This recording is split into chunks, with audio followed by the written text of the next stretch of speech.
करू. महाराष्ट्राच्या धर्तीत उभं राहून आज महाराष्ट्रातील भगव्या रक्ताबद्दल बोलताना मला सार्थ अभिमान वाटतोय. आणि जर महाराष्ट्रातल्या भगव्या धर्तीबद्दल आणि महाराष्ट्रातील हिंदुस्थानातील महाराष्ट्रात जर हिंदूंबद्दल बोलायचं झालं तर सर्वप्रथम नाव आठवतं ते हिंदू हृदय सम्राट माननीय बाळासाहेब ठाकरे यांचं.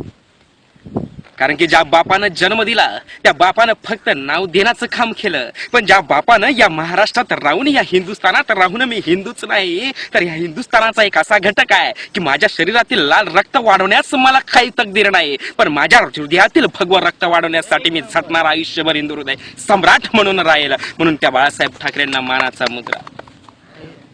हे राज्य व्हावं, हे स्वराज्य व्हावं आणि त्यामध्ये फक्त हिंदू वसावा असं ज्या राजानं ठणकावून सांगितलं आणि उभं आयुष्य या हिंदूंच्या हिंदवी स्वराज्यासाठी उभं खर्च केला गेला त्या स्वराज्य छत्रपती शिवाजी महाराजांना सर्वप्रथम मानाचा मुजरा.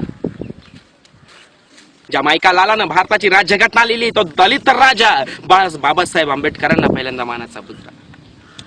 आणि आता मला ज्या विषयाबद्दल बोलायचं आहे आणि आता मला ज्या व्यक्तीबद्दल बोलायचंय त्या व्यक्तीला सर्वप्रथम माझा सप्रेम नमस्कार. आणि ती व्यक्ती म्हणजे हिंदुत्वाची धगधगणारी आग, हिंदुत्वाचा धगधगणारा जोश आणि तरुणांच्या हृदयाचा तावीद, गळ्यातला तावीद एक अशी मूठ की जी मूठ ज्याच्या उद्यावर बसली, जी मूठ ज्याच्या चेहऱ्यावर बसली, तो मूठ लागलेला चेहऱ्याचा तो भाग कधीच पुन्हा वर येऊ शकत नाही असा धगधगणारा अग्नी म्हणजे माननीय नरेंद्र मोदी साहेब. त्यांना सप्रेम अभिवादन.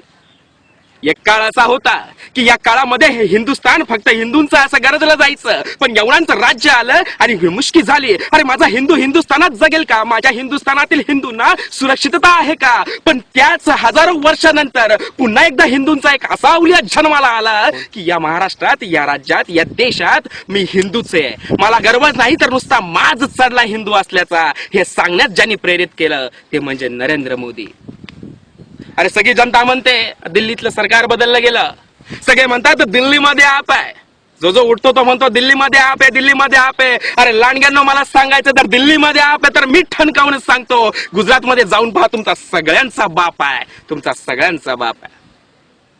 हिंदुत्वातील हिंदुत्वाला, हिंदू जनांतील हिंदुत्वांना काही ठिकाणी खिळी बसली गेली.